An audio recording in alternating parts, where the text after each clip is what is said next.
in celebration of the inaugural Popeyes Bahamas Bowl game, we've bought a 2-piece dinner for each one of y'all this evening. We're just going to go ahead and roll right into episode 13. How you feel about that? Man, I'm feeling great. So Kojak left us off in a real good spot. He ended his interview and got to talking a little bit about the college playoffs, being a Florida State fan. How do you become a Florida State fan? Yeah, I'm still trying to figure that one out. I mean, maybe he said he's been a fan since back in the day, so maybe Charlie Ward, the late 90s, turned him on to the Seminoles, the Criminals. Yeah, but at any rate, Kojak left us off in a good spot, so we're going to get into some college playoff talk. But before that, I wanted to get into some NFL playoff talk, because we got the playoffs are looming on the horizon. Everybody's played about 13 or 14 games at this point. So just starting off, we just wrapped on the Thursday night game where you got Arizona going to 11-3, so they're in control there. Arizona's looked so bad as of late, too. I don't know. I mean, did you watch any of that game? I did not. I listened to a little bit on the radio, and when I read the recap afterwards, it was pretty much a field goals contest.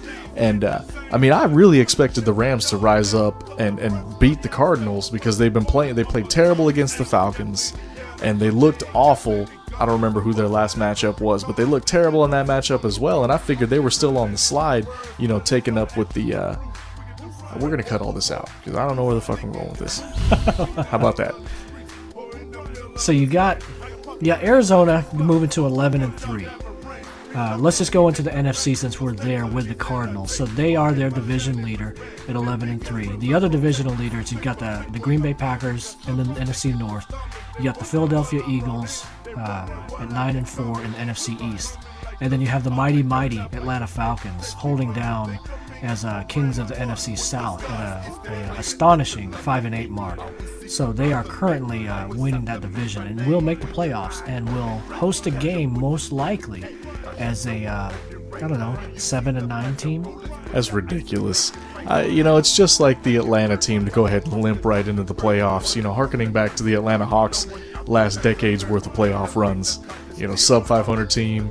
I'd really just rather have us lose out and get a better draft pick, personally. I agree. If we make the playoffs, and at this point, we're kind of might as well, unless they just intend to, tank out. If we make it to the playoffs, we're going to pick into the early 20s, which does nothing to help our rebuilding project. We still need help on both lines. The offensive line still needs a little bit of work. The defensive line still needs somebody to cause some pressure on the QB. So personally, I agree. I would rather the Falcons not make the playoffs, but at this rate, as bad as the South is, they are going to make the playoffs. They are in the driver's seat, and they might just go ahead and drive that thing all the way into hosting a first-round playoff game. We're going to drive the bus right into a terrible draft pick. It's going to be awesome. Yeah. So while we're while we're talking about the NFC still, the other your other wild card teams as of right now, the Seahawks will be in at 9-4, and the Lions will be in at 9-4. That will leave the Cowboys just out of the playoffs. They're also 9-4, but they've got some work ahead of them. They've got that big Monday night matchup that they've pretty much got to win. I think the loser of that game is essentially out of the playoff run. Exactly, which is a shame because, 2 9-4 teams are battling for the right to make the playoffs while the Falcons are they're looking like they're a lock to limp in at 5-8. It's embarrassing. So, who do you got in the AFC, though? Well, in the AFC, it's hard to go against the Patriots. We left them for dead 4 weeks. I'm sorry, not 4 weeks ago. In week 4. Man, I don't know. If you run the time back, listen to the podcast, I'm pretty sure we were not on the bandwagon of the Patriots are done. We were expecting them to rebound. That's true. Yeah, that's true. And we'll review the game tape, but I think that we were a little less pessimistic than most. Let's just say that neither one of us would have waved Tom Brady off of our fantasy football rosters, let alone write off the team that has owned the AFC East Division for the better part of 10 plus years now. You know who was ready to waive him on his playoff team and said that he would, or not playoff, but fantasy team, and who would waive him on his fantasy team? Who's that? None other than TMR Matthew Berry. That's right.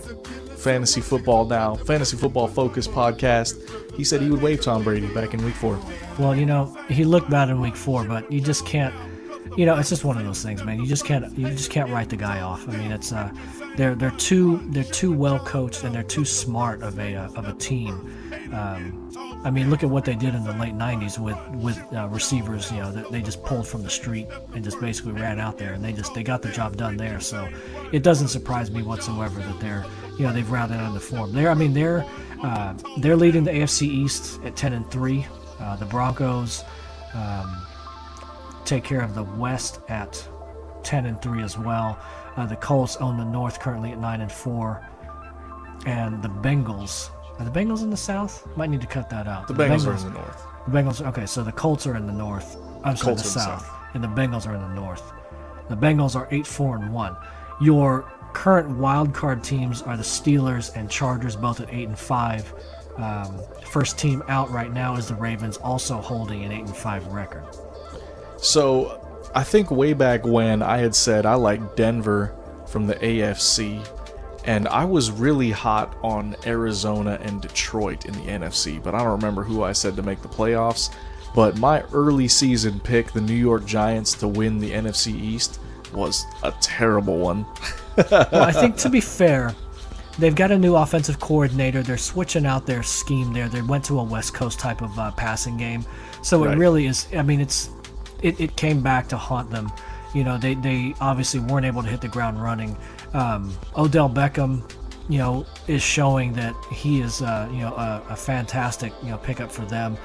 A lot of people are saying that might have been easily the catch of the year, maybe the best catch ever, when he had that one-handed, sideline grab. Yeah, that was ridiculous. I mean, and realistically, I think he grabbed that with like 3 fingers on the ball. I mean, the dude just, it was impressive. It was an athletic feat. Man, that looked like that Powerade commercial with Megatron. Remember that?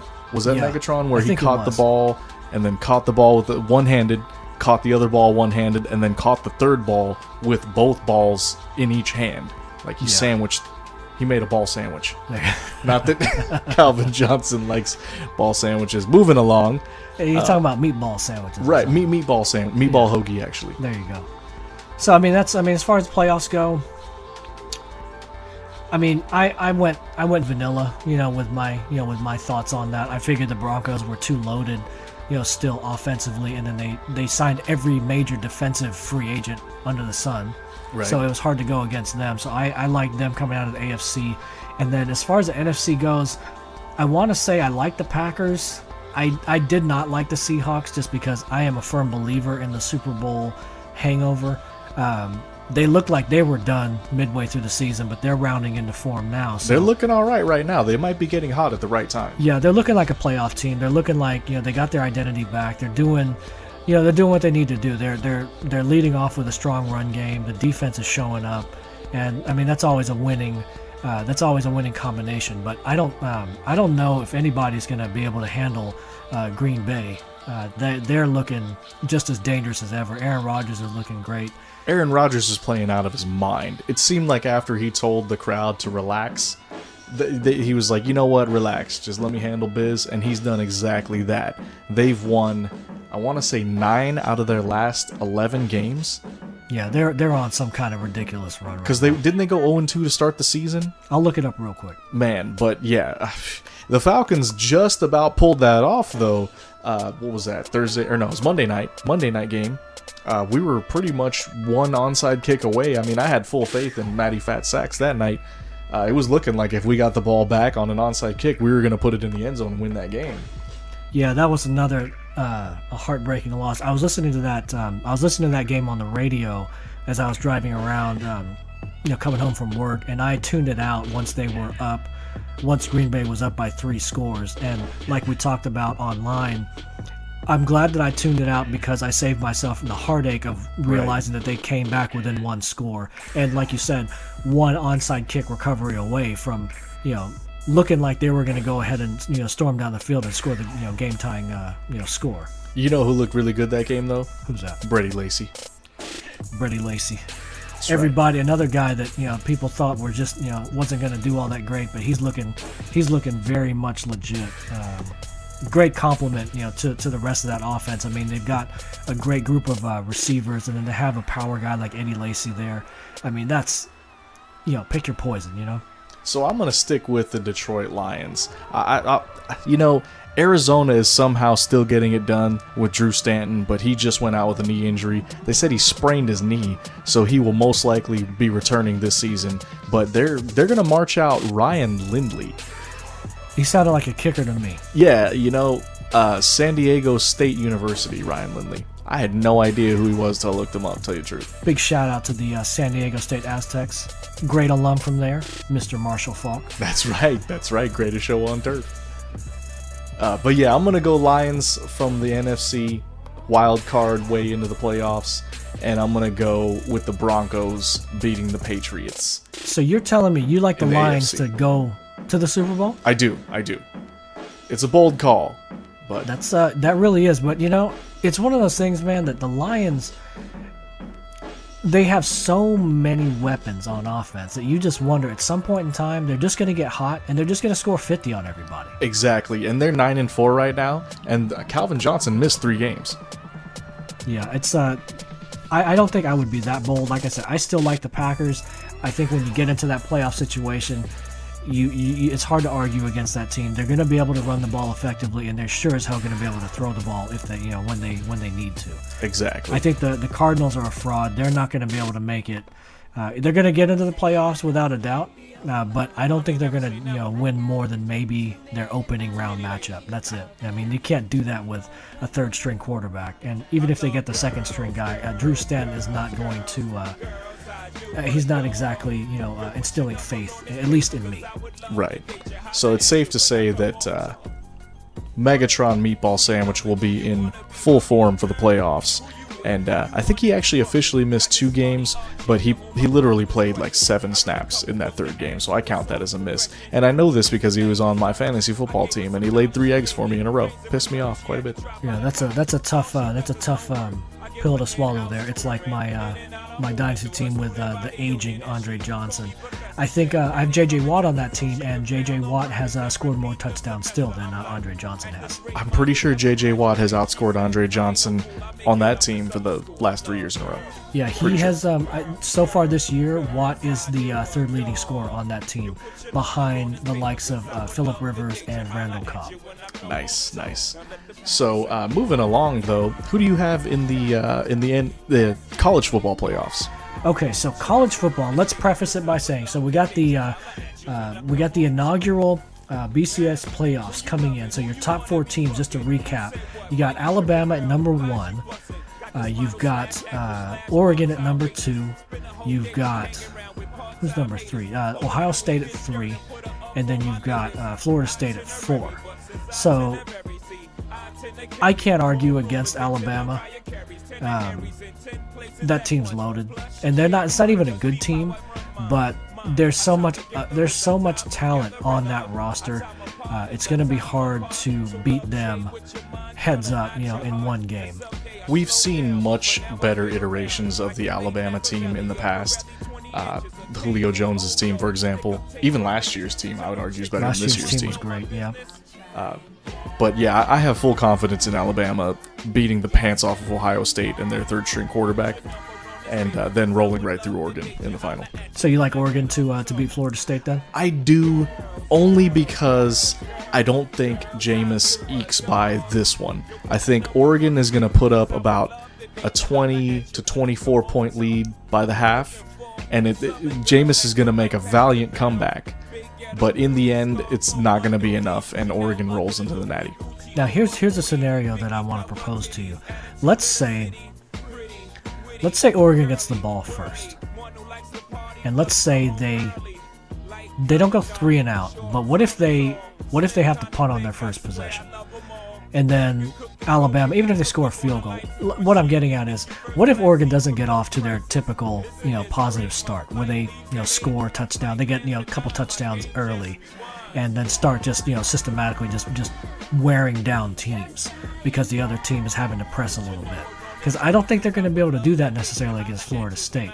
I mean, I'm not a huge fan of Florida State's defense, but just like with Alabama, it's that's probably going to be one of the more talented teams as far as overall ability that Oregon has faced. And as much as I hate as much as I doubt that Florida State can keep their run going, all they've done is won every single close game that they've been in. I mean, it's that team of destiny feel with them. That's true, and I agree. The caliber of athlete that Oregon is going to find themselves up against is far greater than the competition that they've had all year, and it's not even close.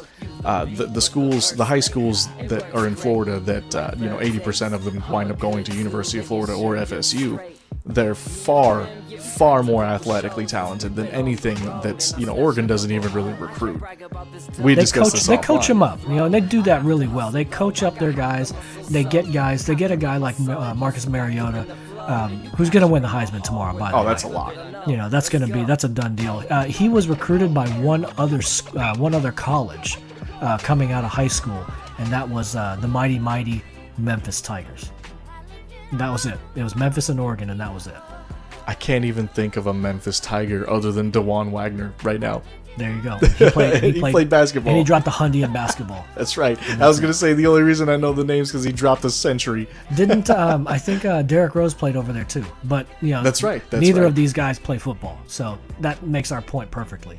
To be fair, the reason I think one of the reasons that Mariota wasn't heavily recruited is that a lot of recruiters are actually swayed away from recruiting in Hawaii just because there's not a whole lot of overall. You're not going to get a lot of productivity out of taking a recruiting trip to to Hawaii. There's not a lot of overall talent. You're better off going into say a hotbed like California, like Texas, like Georgia, like Florida. Those areas where you can within a 100-mile radius you can probably visit more than a couple hands full of top flight high school recruits. If you're spending the money to send your recruiting agent to Hawaii, you're hoping to land the one Troy Polamalu or Marcus Mariota at that time. And Polamalu played at USC. Right. He was Hawaii though. Did he go to high school in Hawaii? I don't know if he went to high school there, or if he went to school somewhere in California. But no, you're making the point perfectly there. There's just not a lot of talent that's going there, and also most of that talent, the big name talent that's recognizable, a lot of them do end up going to USC or some other California school. It's just kind of the pipeline for kids that come out of the Hawaiian Islands. Here I was thinking that Polamalu was Hawaiian. I apologize. He was born in Garden Grove, California. Man, how about that? He had me fooled. Me too. He's a phony. So I think it's safe to say that we're in agreement that Alabama beats Ohio State. I believe so. There's no way that again, third string quarterback, much like Arizona, going to be tough sledding against a quality opponent. And I watched some of the SEC championship game, and it got embarrassing when Alabama just continued to just run the ball right at Missouri. And I think that's going to be the formula that they use going through these playoffs. I mean, when you got a guy like T.J. Yeldon, and then you got a guy like Derrick Henry, I mean, that's just a brutal combination. Oh, and don't forget, when you play action, you got a decent receiver in Amari Cooper, streaking down the field. Heisman finalist, no big deal. Yeah, no big deal there. So do what you will, but that's a tough team to match up against. Speaking of Heisman finalists, we're pretty much in agreement that Mariota's got this locked down. We had already discussed that earlier, didn't we? We did discuss that, but the other two players that were invited, Amari Cooper, one of the other two, and then I'm blanking on the guy's name. Gordon. Melvin Gordon. So between those two, it's not even a competition. I mean, I think Mariota's going to run away with it. I think the big question is going to be, will he win the Heisman with the highest percentage of votes of all time? The current clubhouse leader in that category is Mr. Troy Smith out of Ohio State. He won the vote, he won the Heisman with a total point percentage of 91.63%. Now, Reggie Bush did win by a higher margin, but he vacated that Heisman after he was deemed ineligible. As a result of accepting a home and an Escalade, right? Yeah, no big deal.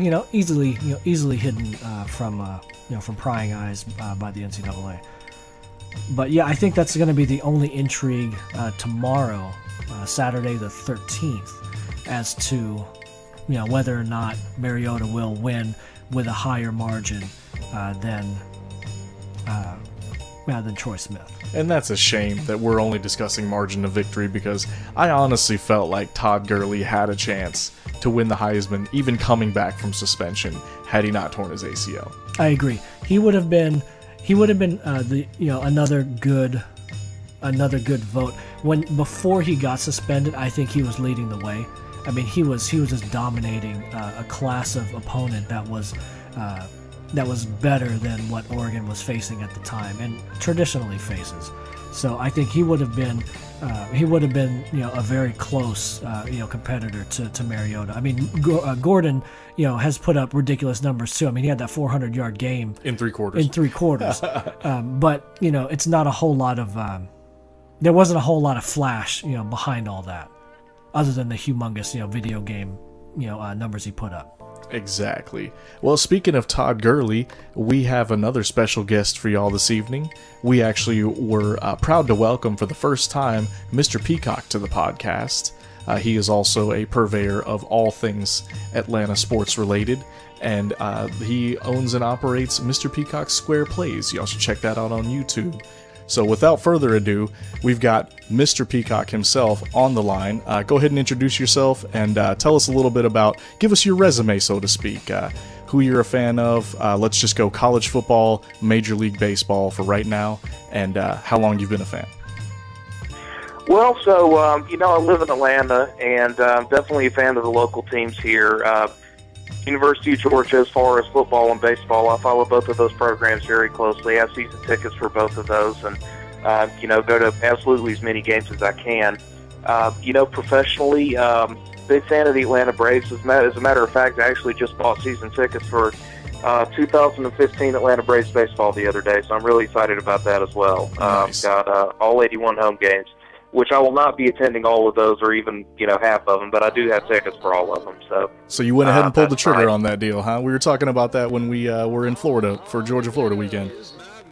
I know, and it was just, that was an itch that I had that I just, I couldn't scratch it hard enough until I actually just, bought the tickets. But I actually see it as an arbitrage opportunity, and I've worked things out to where I know exactly what I need to sell these things for on StubHub, and if I can sell...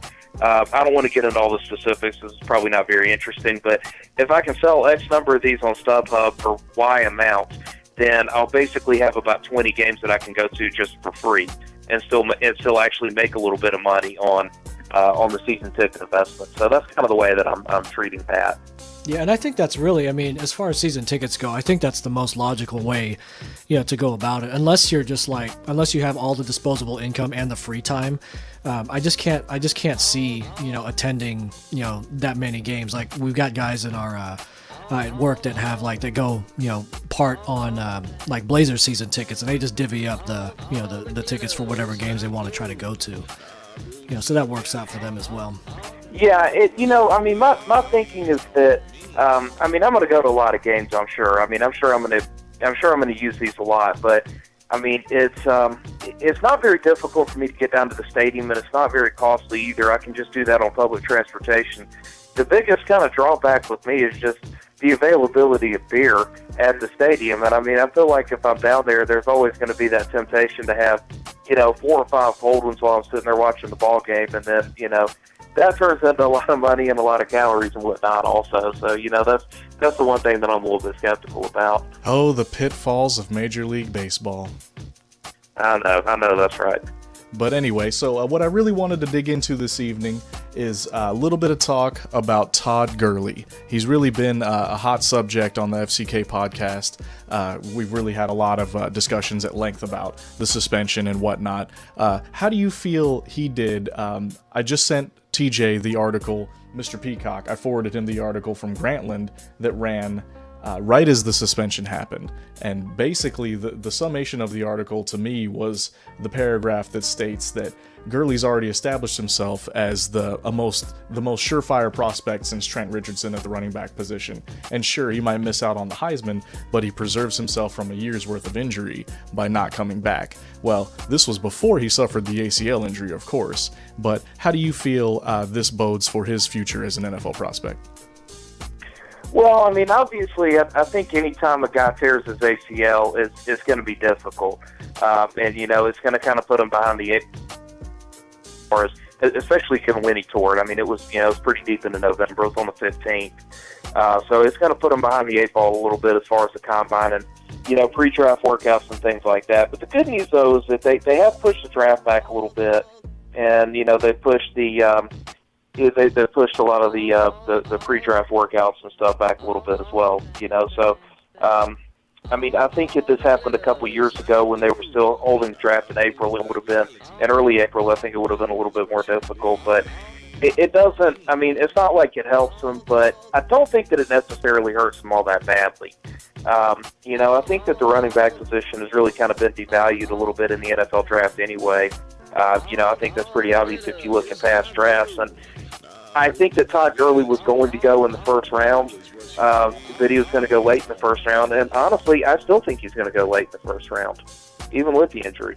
Yeah, and I think that I know that it's maybe not so much at the running back position, but you see a lot of other positions, like at quarterback, for example, where a lot of the players, the top prospects, won't even do a full amount of the drills and stuff at the combine. Like they'll wait for their pro day, or they'll skip it entirely, to kind of preserve their stock and just trade off of how they did, with what you could see off of game tape, from their seasons at the college level. So I don't know that it's going to hurt Gurley as much as it might have, like you said, in years past. And I think even with the injury, he's probably still the best prospect coming out.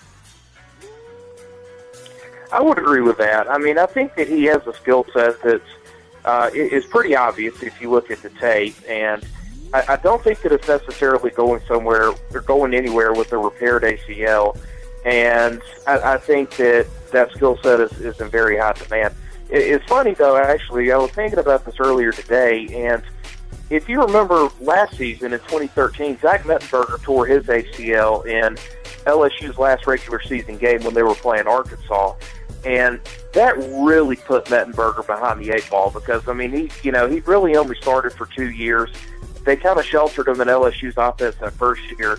There wasn't a whole lot of tape there, and it was really imperative that he'd be able to do all the combine stuff and all the pro day stuff just to really establish what his skill set was. And then he wasn't able to do that, and he slipped pretty far in the draft. I mean, I don't think it's inconceivable that a guy like Mettenberger with his talent could have gone in the first or the second round if he had been able to do all of the pre-draft type stuff. But, when he tore his ACL and he wasn't able to do that, it really set him back. But I think that there's enough tape out there on Gurley, and I think that everybody knows what he is well enough now to where it's not going to hurt him nearly as badly as it hurt a guy like Mettenberger. So speaking of Zach Mettenberger, shout out to Oconee County High School. He went... Absolutely. That's right. He went number 178 overall, went to the Tennessee Titans. But what I wanted to take the opportunity to mention was, did you see J.J. Watt take a selfie after he sacked Zach Mettenberger for the second time? What was that, week 9? I did see that, and that was one of the best pieces of trash talk I think that, really I can remember outside of, a certain Atlanta Braves third baseman naming his own son after a stadium in which he performed really well. So, there's trash talk, and then there's just, taking it to that next level. And I think what J.J. Watt did was definitely qualifies to go into that next level. Yeah, I think the fact that getting back to the draft and what Mettenberger wasn't able to do, I think that definitely that really hammers home that point that it's got to be, I think it's got to be one or the other. If you have the tape, coming out of college, you don't necessarily have to. You're probably just doing yourself harm especially if you're going to be throwing like at the combine. Like that's the big taboo thing to do. I think Manziel was the only guy, if anybody, last year out of the quarterbacks that actually threw at the combine. Everybody else opts for the pro day where they have your receivers, they've got scripted routes, and it's in a comfort in a comfort zone compared to throwing to random receivers at the combine. I mean, it just doesn't. I think the combine is good for getting like all the measurables out of the way and maybe doing like some of the bench press reps and things like that. But beyond that, I don't think that it's a good idea for a lot of these skill position players to run those more specific drills with relative strangers. I mean, granted, that's what you're going to go into at the pro level, but I think it kind of puts you behind the 8 ball a bit. Yeah, I'll agree with that, and I certainly see the logic in that. I just think that with a guy like Matt, as many physical tools as he had, but as relatively little actual game stats that he took in college, my thinking was that guy needed to take advantage of every single opportunity he had to get out there and throw the football and to show his arm off in front of people. And I mean, we'll never know now, obviously, because it's come and gone, but. I really think he would have thrown. I think he would have taken every throw he could have gotten at the NFL Combine, if he got that chance. I think he was one of those guys that he really needed to take that risk, so to speak. Absolutely. I'm going to steer us back to the Gurley course here. I wanted to mention a sign that we had seen. I took a picture of it on the way into the stadium. It was a UGA fan holding up a picture of Eric Cartman. And we actually ran the clip on a previous episode of the FCK podcast, but it was questioning how you get away without paying your student athletes. And for those of you listening to the podcast, you can't see my air quotes there, but I did quote unquote that. How do you feel about the NCAA's punishment that they doled out for, what was it, $3,000? In the end, they thought it was $400, but they wound up. They settled on a figure of $3,000. Later on, the video that was taken from the backseat of the car showing like 80 some odd pieces of memorabilia being signed. So I think they just ballparked it at $3,000. Yeah, I don't know all the specifics that really went into UGA's investigation, and the NCAA's ultimate ruling was based on the findings that UGA reported, and it's pretty obvious to me that UGA did a thorough investigation. But to the question at hand, I mean, I think that it's completely immoral to try to disallow somebody from selling a piece of property that he owns, as was the case with A.J. Green back in 2010, or from profiting off of its own signature, which was the case of Todd Gurley this year. And I understand the rationale with the NCAA that they don't want to create a situation where boosters can get to these guys or whomever else and put potentially tens of thousands of dollars into their pocket under the guise of signing an autograph. But I would argue that if somebody is that desirous of giving a person tens of thousands of dollars, they're going to do that anyway. I mean, regardless of whether the person signs something or not. So I don't really think that the NCAA's rule is curtailing anything. And as I say, I just think that it's at the end of the day, it's immoral to try to disallow somebody from doing those things if they're still going to be part of your organization. There's no other arena in which a requirement like that would actually fly. Yeah, and I think it's just so hypocritical. I mean, for universities to disallow that or to punish players for making money off of their own likeness. Yet you had the EA Sports making football games every year up until this year. You have jerseys being sold at in campus locations with the player likeness. I mean, there's plenty of profiting going on for, it seems like, everybody involved with the football player or with the athlete, except for the athlete themselves. I mean, I think to me that's what really irritates me about the whole situation. Yeah, I agree with that. I mean, the day that Todd Gurley got suspended, you could go to the University of Georgia bookstore and buy a game-worn number 3 jersey that had the nameplate removed from the back of it. But, I mean, come on. there's only one player that's worn number 3 with the new style jersey anyway, with the new number font. And you can go into the bookstore and buy that game-worn jersey for $139, and that goes directly to the University of Georgia. I mean, the only reason that number 3, or the primary reason that number 3 is popular, is because Todd Gurley is the person that wore that jersey. And, you know, I think that the best solution would be for the schools to actually start for the schools to set up basically an auction for autographs, for signed memorabilia, and for game-worn merchandise. Set up an auction, let people bid on these things, and then just split it right down the middle, whatever the proceeds are with the player. And I think if you do that, you basically reward both entities. I mean, you know, it's not like UGA has just exploited Todd Gurley completely through this whole thing, and that's something that kind of gets lost in this whole debate too. UGA has given him a free education. They've given him free housing, and more importantly, as far as Todd is concerned, they've given him access to world-class strength and training, and they've given him a stage on which to demonstrate his abilities. And they haven't asked for $1 from Gurley for any of that. So, I mean, I think that it's been a mutually beneficial relationship between the university and between Todd Gurley. And when it comes to merchandising or likeness or things like that, I wouldn't have any problem at all if the school and if Gurley, in his example, could just split the proceeds from those things right down the middle.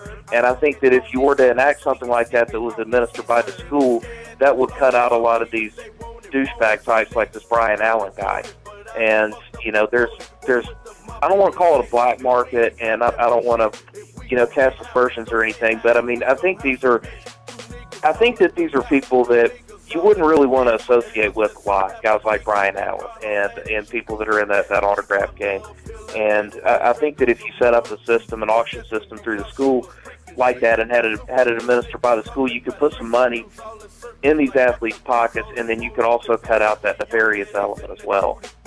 Absolutely. I would agree wholeheartedly with your assessment, and especially the last point that you made there is the fact gets overlooked that UGA provides that platform for which Todd Gurley will showcase his talent for the entire nation to see, and then earn himself, you know, millions upon millions of guaranteed money coming out of college. You know, whether or not he takes advantage of the other, you know, the education, he's for sure going to take advantage of the free housing, and the other fringe benefits of being a student athlete, and a local celebrity at that.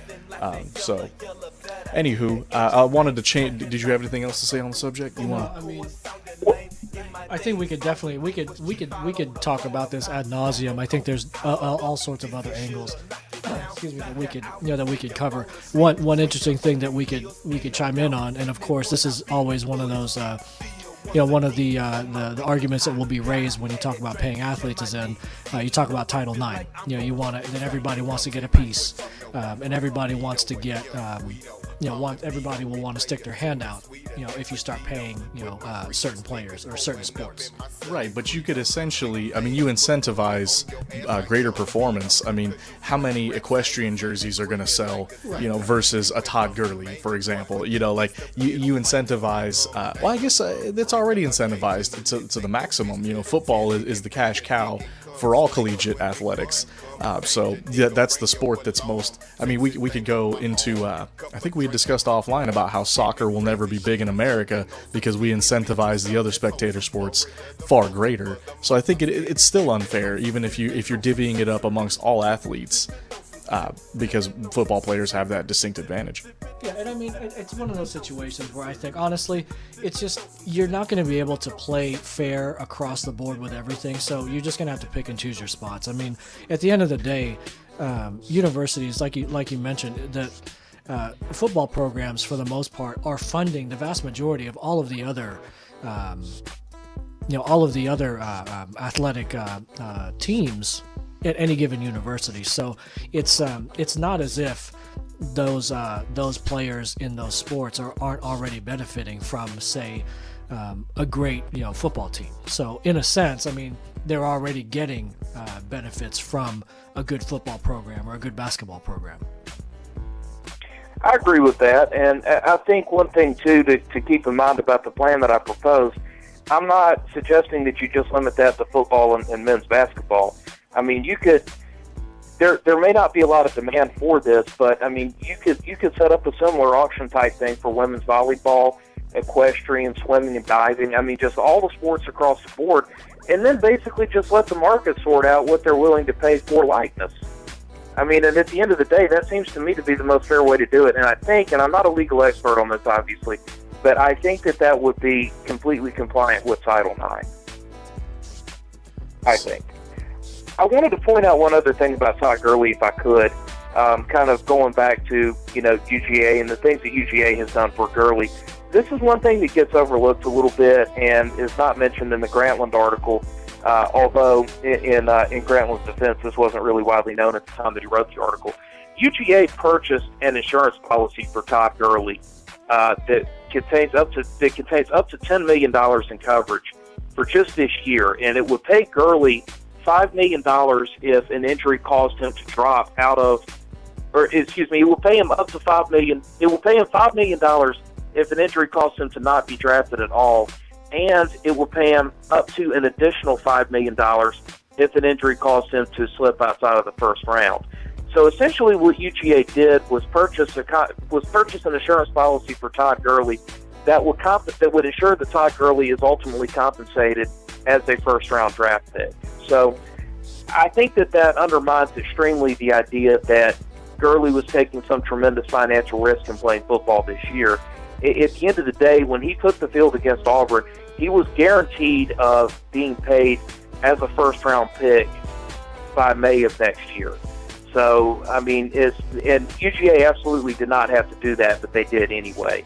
And so I think that undermines a lot of the claims that Gurley was taking some unnecessary risk by playing. And I think that you can make the argument that Todd Gurley was taking actually a smaller risk when he played against Auburn than everybody else that played in that game, assuming that nobody else in the game had an insurance policy that big, and I can't imagine that anybody else did. Yeah, and I remember I saw that a report on that, and they had actually doubled, I want to say, the insurance coverage. So that was an interesting part, and the fact that the university was the one that footed the bill for that was interesting, because it's not a practice that was uncommon. I mean, you had guys like Matt Leinart, or Reggie Bush, back in the late '90s that had similar insurance policies on various, whether it be their arm or their legs or whatever, parts of their body that are presumably going to make them all these millions of dollars. But I mean, for me, this is the first time that I had seen a university foot the bill on that, on an insurance policy like that. And I actually wondered if that was something that was going to be, like one of those improper benefits, because not every athlete is going to get that. I mean, granted, they can provide that for every athlete, but full and well they're not offering insurance policies of that level. I mean, to even all of the stars on the football team, like you said, I don't think Aaron Murray had. Well, who knows? I wouldn't think that somebody else would have a similar insurance policy, even if they were a similar star as Todd Gurley was on the football team. Right. And some of the rumors, and you have to take things like this with a grain of salt, obviously, but some of the rumors out there are that was one of the conditions for Todd Gurley agreeing to seek reinstatement from the NCAA, was that the University of Georgia would double that insurance policy. And I mean, if so, that was a very shrewd move by Gurley and by his attorney. But that is some of the conjecture out there, though, right now, is that had UGA not done that Gurley may not have even asked for reinstatement, following his suspension. And, you can't really fault him, honestly, if he didn't. But, I mean, at that time, my understanding was that the policy was $2.5 million and $5 million, as opposed to $5 and $10 that he has now. But I mean, overall, I agree, and I think that you're only going to see more of this going forward, because there is so much money involved in it at the next level. There's so much money being made at the college level by everybody but the players, and it's just a faster and more violent game now than it was. And I mean, I think that the injury risk now, especially to running back that's going to go out there and carry 30 times, is greater than it was even 10 years ago. I don't have any hard statistics to back that up, but I mean, I know what I see on Saturday, and I don't see any way that that's not the case. Absolutely, I agree 100%. And I'd like to also add in that the risk becomes greater when the reward at the end of the collegiate career is, has grown exponentially. It's ridiculous at this point. Stafford was guaranteed, what was it, $42 million coming out of college when he signed his rookie deal with the Lions. He was guaranteed a ton of money, so that exponentially raises the risk there as well. So wanted to go ahead and at this juncture give you an opportunity to plug the Mr. Peacock Square Plays if you wanted to give that a shout out. Well, I've actually concluded that for the year. I decided not to do a bowl game edition this year, so I shot the finale on Friday. Went 6-2 over the last 2 weeks, so I was really happy about that. Georgia Tech kind of backdoored me a little bit. I had Florida State -4. That was the only game that I missed last week, but I had a really, really rough September. But I'm proud to say though that I rebounded. I had a couple of really good weeks in October and a couple of really good weeks in November to close it out. So. It's been fun. Picking games against the number is difficult. It requires a lot of skill. I would argue that it requires some skills that I may not possess entirely, but I had a great time doing it anyway. So, I'm pretty much done with that this year, and unfortunately, the awful September caused me to finish under 500. So if you bet with me the entire year, you lost money, which I'm not very amused about. But that's the reality. I got to wear that. Well, I would like to go on record as saying I speak for myself and the legion of UGA fans in saying that Georgia Tech backdoored all of us there. And what was your final record on the year? Gosh, I think it was 26-35. I think that's pretty bad. Hey, man, but here's the thing. There's millions of guys, maybe not millions, but at least hundreds of thousands of guys that make a career out of doing what you do, and they're betting that they can be 51%. So, hey, you're well on your way, that's for sure. Well, I just think it's amusing. I'm driving around listening to sports radio and stuff, and you always hear these tout services that advertise, it's obviously during football season, but they'll just make these claims like, Jonathan Stone is 62-1-1 against the spread in the month of September. It's like, no, he's not. I mean, there's no way that anybody's picking him that well. I mean, I think that any good handicapper, I think, is probably really happy if he can get. Notice I said if he can get to 70 or 75%. But I mean, I think that's pretty much the legitimate ceiling there. I think one of these days I'm going to call one of those betting lines on a disposable phone just so I can check it out and to make sure that they can't actually track me down and keep bugging me, week after week. Yeah.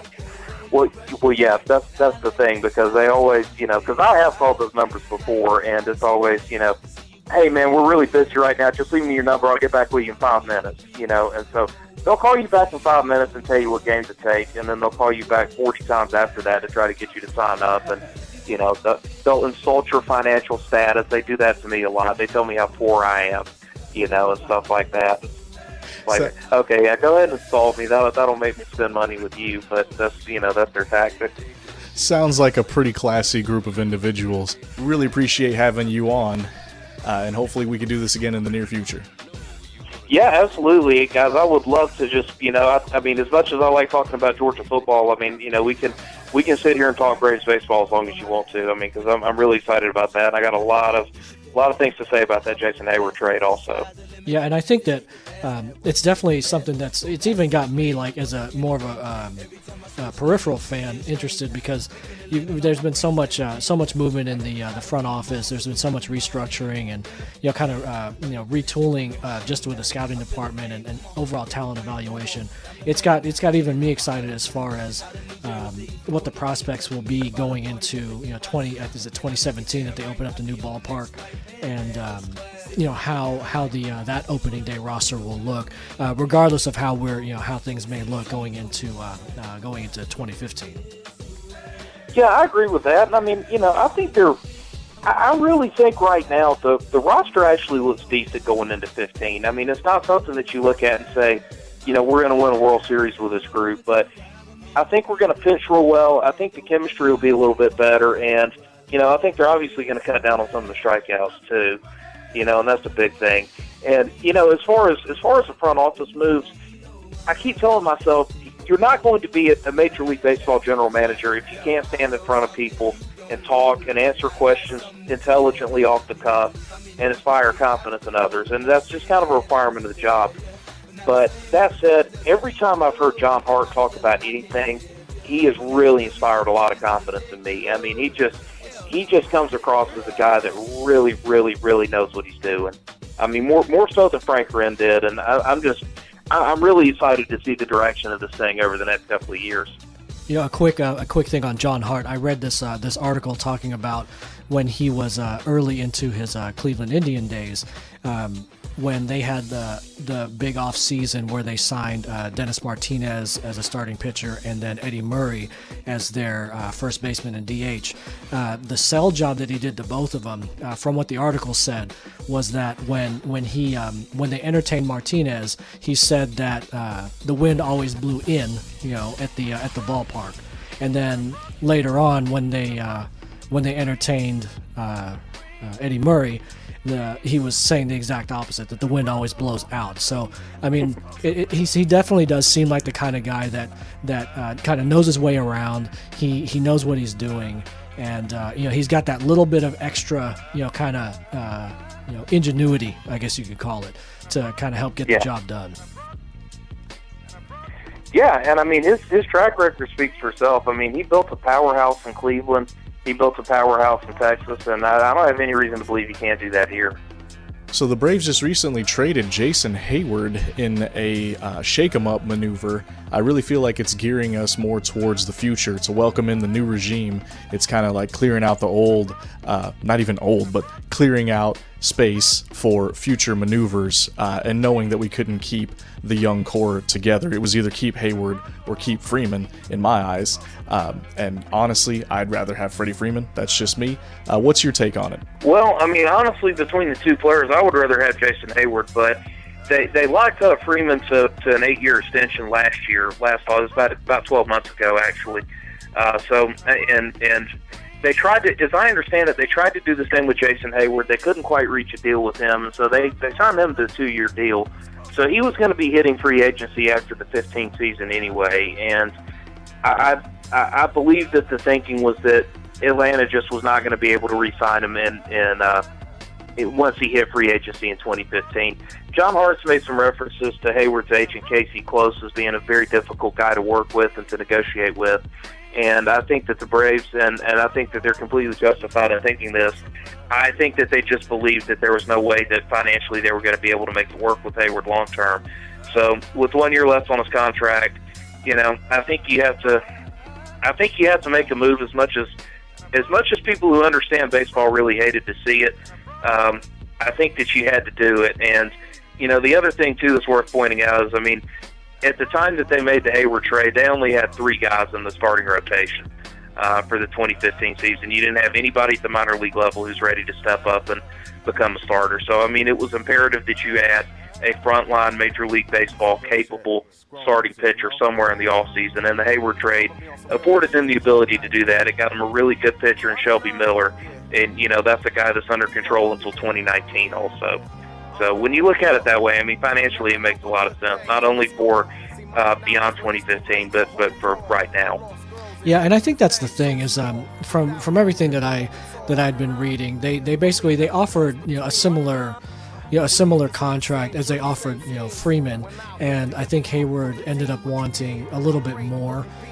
So I think that the decision was made there. I think from a salary standpoint, I think the decision was also partially made because of a couple of the horrendous contracts that were doled out. I mean, you've got you've got B.J. Upton, who's got a terrible amount of money still left on his deal, and then you've got Dan Uggla, who's no longer with the team, who's still on the books, I think, for just next year. So I mean, financially, there was just no way that the Braves were going to be able to do that unless the ownership group was willing to foot the bill on that, and clearly they weren't. I mean, they haven't shown any desire to really go much beyond, what is it, roughly maybe $100 million salary each year. So I mean, it just wasn't going to be possible. And the fact that they were, like you said, that they were able to get a major league ready starting pitcher. I mean, front line, I don't know. But then again, I'm just now getting into doing research. But he's definitely major league capable. So he becomes somebody that goes into the rotation. And yeah, contractually he's under the Braves' control for several years. Whereas Hayward, he was going to break the bank next year. I mean, that's there's no question about that. Right, and and I think that as far as the Braves were concerned, I think that probably the final nail in the coffin was, in all likelihood, the deal that Juan Carlos Stanton signed with the Marlins, where he signed for $325 million over 13 years, which is just a completely reckless and irresponsible thing of the Marlins to do. But as soon as they did that, they basically set the market for elite right fielders. And if you look at their numbers from 2014, I mean, obviously Stanton put up much better power numbers, but Juan Carlos Stanton had a WAR of 6.1, wins above replacement of 6.1. Jason Hayward was 5.1. I mean, if you're going to pay Juan Carlos Stanton, if you're going to say that the market for that guy is $25 million over the next 13 seasons, Jason Hayward's going to come awfully close to something like that. I mean, Hayward's definitely going to get a contract that's in the $200 million neighborhood, and that's going to be well north of 20 per season. Teams absolutely pay for WAR. I mean, whether the old school baseball people want to acknowledge that or not, that's what's going on here. And I think as soon as the ink dropped on Stanton's contract, I think the Braves realized that any ideas that we had about re-signing this guy in the long term just literally went out the window. To me, that contract that Stanton got isn't quite as atrocious as like Albert Pujols got, just because at least in age, Stanton won't be. He's going to see at least, I don't know, 8 or 9 years of that as like a quality starter. That you're not going to have to worry about. You're not going to be looking to, ship him off to the AL to be a DH type of thing. So, I mean, it definitely, it's a shock as far as the Marlins deciding to spend money.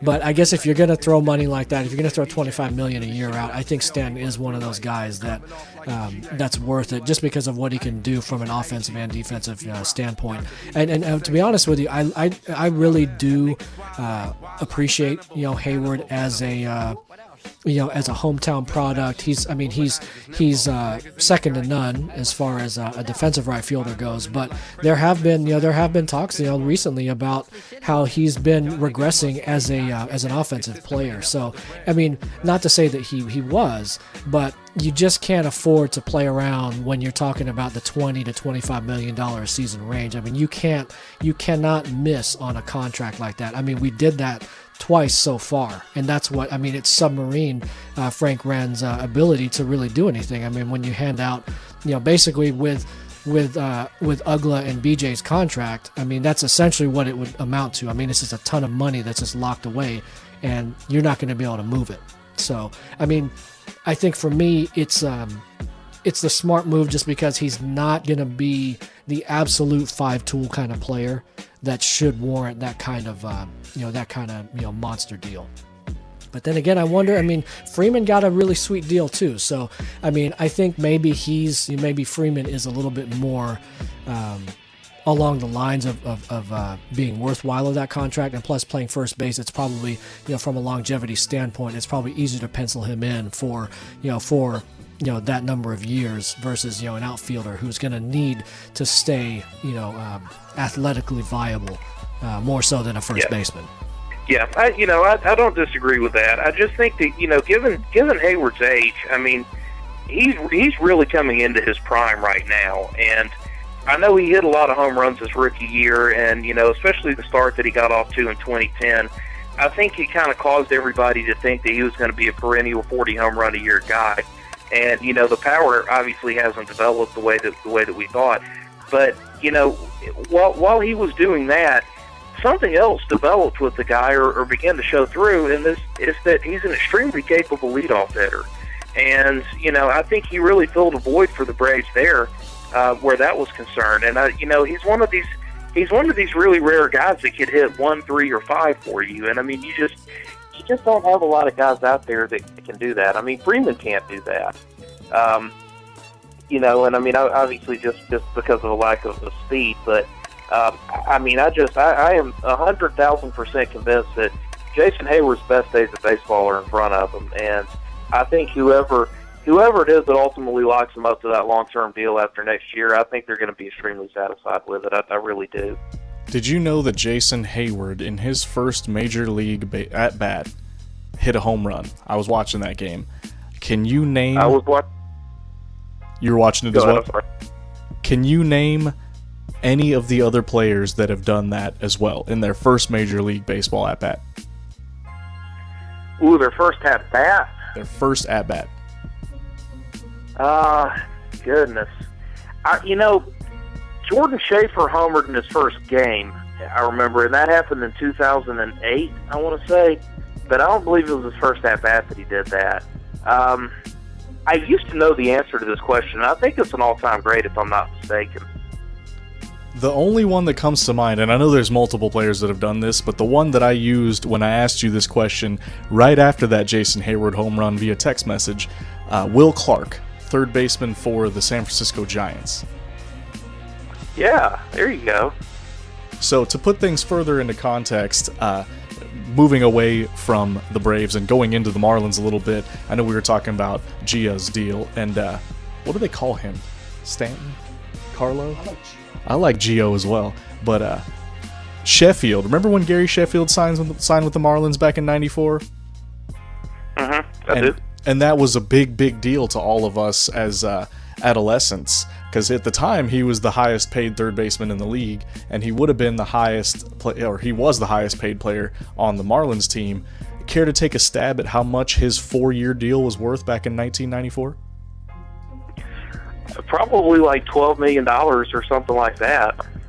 $22.5 million, so just under $6 million a year for one of the most prolific Triple Crown hitters in the league, one of the best third basemen in the league, and probably the hottest free agent bat on the market that year.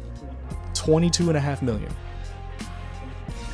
I mean, could you imagine offering a contract to a guy like that? I mean, 1994 wasn't that long. It's 2 decades ago.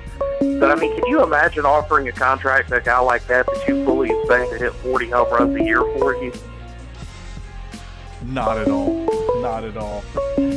That's actually our next caller on the other line at the moment. I apologize. Technical difficulties. This is the first time we've ever had 2 guests back-to-back on the same pod, so I apologize. But to wrap that up, did you say everything you wanted to say on the Hayward piece, or should we schedule another call for the future? Well, if I could have about 15 seconds, I have one more thing I wanted to add about him. Go ahead. Well, I just think that he was extremely underappreciated in Atlanta. I've heard a lot of Atlanta Braves fans are really applauding the move, and I understand the financial justification for it, and it was probably in the Braves' long-term interest. But I think a lot of Braves fans felt like they were getting rid of a bad player. And I will point out that in terms of WAR, there were only two right fielders in all of Major League Baseball that had a better WAR than Jason Hayward. Those are Jose Bautista and Juan Carlos Stanton. Yasiel Puig had the same WAR in 2014 as Hayward. So if you're going to consider Bautista, Stanton, and Puig to be elite right fielders, you can't not consider Jason Hayward to be an elite right fielder.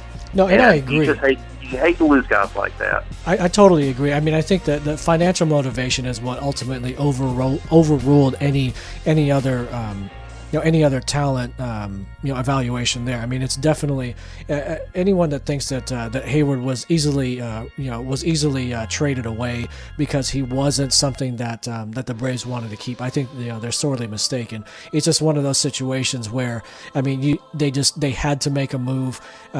There was no way. I mean, we'll see how long it takes to move either of the Upton brothers from their contracts. I mean, we'll see if any of the other. I think those are the two only other really big contracts. One of those three guys, one of the outfielders had to go, and I think Hayward was just the easiest one to immediately go. And as you mentioned, in the beginning of the segment, to get a starting pitcher out of the deal, and then also a decent pitching prospect as well in the deal, it was too good to pass up, given the fact that it was something that they needed, and they sure as heck couldn't have kept all those guys on contract, knowing full and well they were going to lose the guys for maybe a first round draft pick at best. Yeah, I agree with that completely. And at the end of the day, Shelby Miller and Tyrell Jackson are a lot better haul than getting a compensatory first-round pick, which is what would have happened if we kept Hayward in 15 and then not re-signed him. So, I think I think it was definitely the prudent thing for the Braves franchise to make. I'm telling you, there are a lot of Braves fans down here in Atlanta that think it was a good move because they think we got rid of an overrated player, and I don't think anything could be any farther from the truth. Absolutely. Well, I want to go ahead and extend a FCK thank you as big as we got to you, Mr. Peacock. We sure loved having you on the podcast this evening.